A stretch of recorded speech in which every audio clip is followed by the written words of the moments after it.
In a small worn-down apartment on the edge of the city, lived Daniel, a poor man whose life had been crushed by debt and loss. His wife had left, taking their young daughter with her, unable to bear the endless days of empty pockets and empty plates.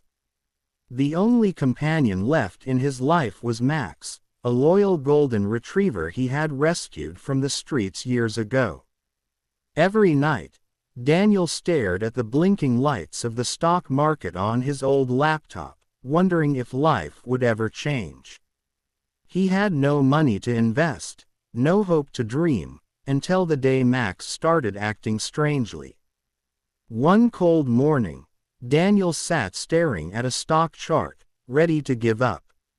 Suddenly, Max padded over, barked twice, and pawed at the buy button on the keyboard. Daniel laughed at first, thinking it was a coincidence. But hours later, the stock price shot up unexpectedly. Daniel couldn't believe it. How could a dog know? That night, Daniel lay awake, replaying every moment in his mind, his heart racing with a strange mix of excitement and fear. The next week, Daniel tested Max again. He opened random stocks on his screen and watched Max closely. Each time, Max's reactions were oddly accurate, tail wagging when a stock was about to rise, ears drooping when it was about to crash. At first, Daniel was skeptical, but after 5 days of consistent results, he was convinced. Max wasn't just a dog, he was a living, breathing signal machine. Daniel decided to risk the only $50 he had. Max gave his buy signal on a small tech stock. Within 24 hours, that $50 became $200. Daniel's hands trembled as he withdrew the money. For the first time in years, he bought fresh groceries without worrying about tomorrow. That night, he shared his first proper meal with Max, steak for both. Tears filled Daniel's eyes as he whispered, "You're my miracle, Max." With each passing week, Daniel's confidence grew. He followed Max's signals to the letter, never questioning, never doubting. $200 turned into $2,000. Then $10,000. Daniel upgraded his old laptop, bought better internet, and began making bigger trades. The world outside still saw a poor man with a dog, but inside that tiny apartment, a millionaire was quietly being made. Daniel remembered the hunger, the nights without heat, the humiliation of asking for help.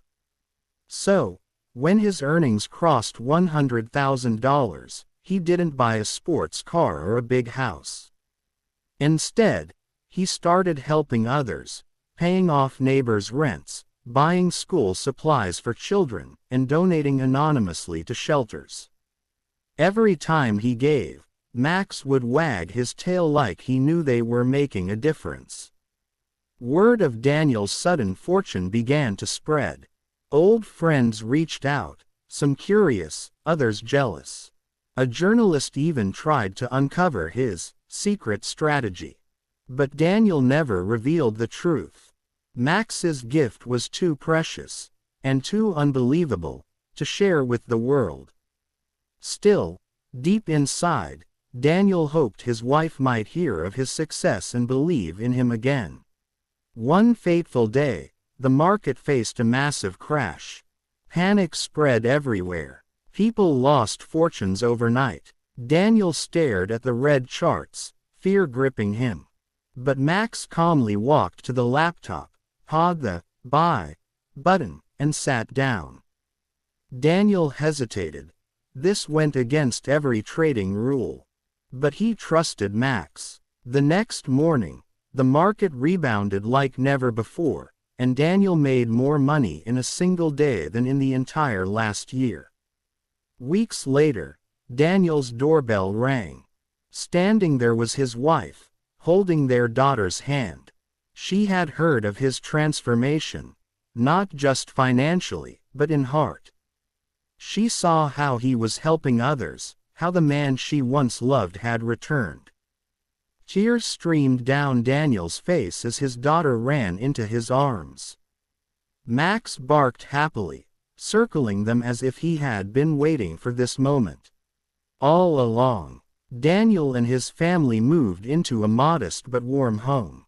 Max had his own cozy bed by the fireplace. The trading continued not for luxury, but to help more people. Daniel and Max became local legends, though no one truly knew the dog's secret. Every evening, Daniel would look at Max and whisper, "You didn't just make me rich, you gave me my life back." And Max, with his gentle eyes, seemed to understand.